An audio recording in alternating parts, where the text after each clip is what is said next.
केही दिनअघि लेखक तथा राजनीतिक विश्लेषक सौरभले एउटा टेलिभिजन अन्तर्वार्तामा काठमाडौँ महानगरका मेयर बालेनलाई लुसिफर भने।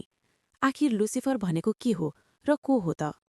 लुसिफर भन्ने शब्दको मूल अर्थ पहिचान र व्याख्या समय, संस्कृति र धार्मिक दृष्टिकोण अनुसार फरक फरक रूपमा बुझिँदै आएको छ। लाटिन भाषाको लुक्स अर्थात् प्रकाश र फेरी अर्थात् बोक्ने शब्दबाट बनेको लुसिफरको शाब्दिक अर्थ प्रकाश बोकेर ल्याउने वा प्रभातको तारा हो।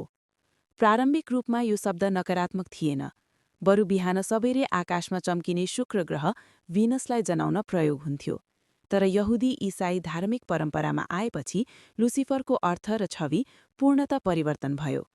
बाइबलको यशाया ग्रन्थमा हे प्रभातको तारा, तिमी कसरी आकाशबाट खस्यौ भन्ने प्रतीकात्मक अभिव्यक्तिलाई पछि लुसिफरसँग जोडेर व्याख्या गरियो। यही व्याख्याबाट लुसिफर स्वर्गका सबैभन्दा सुन्दर र बुद्धिमान देवदूतमध्ये एक, तर अहङ्कार र घमण्डका कारण परमेश्वरको आज्ञा अवज्ञा गरी स्वर्गबाट निष्कासित भएको पात्रका रूपमा चित्रित हुन थाल्यो।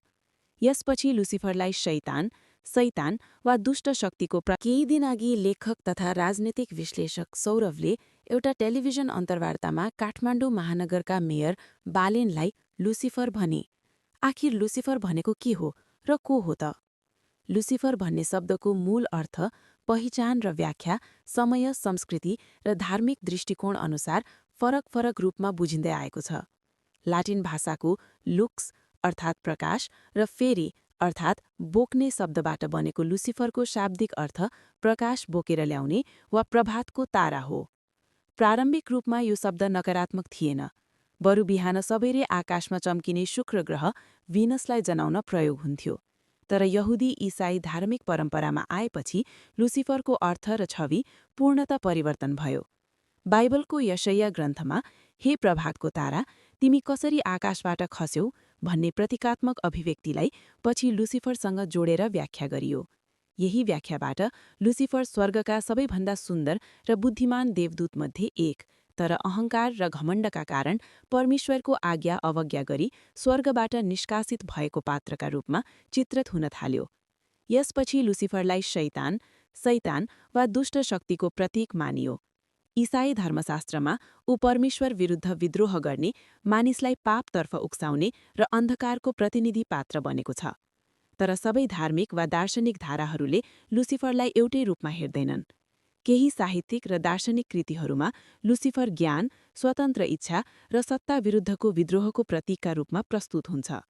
जन मिल्टनको प्याराडाइज लस्ट जस्ता कृतिहरूमा लुसिफरलाई केवल दुष्ट नभई जटिल, शक्तिशाली र प्रश्न उठाउने पात्रका रूपमा चित्रण गरिएको छ।